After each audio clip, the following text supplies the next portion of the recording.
Hi! In front of me is VIVO V23 and today I would like to show you how you can add photos to text message.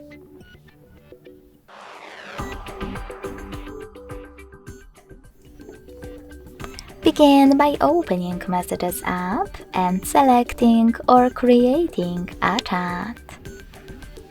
Following that, click on this icon of a camera and the photo at the bottom left corner and click on your photos right away.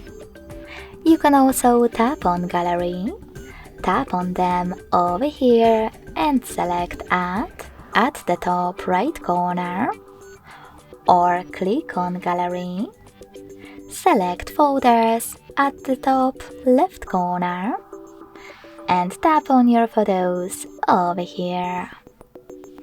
Thanks so much for watching. If you enjoyed this video, smash that like button, comment and subscribe. Bye!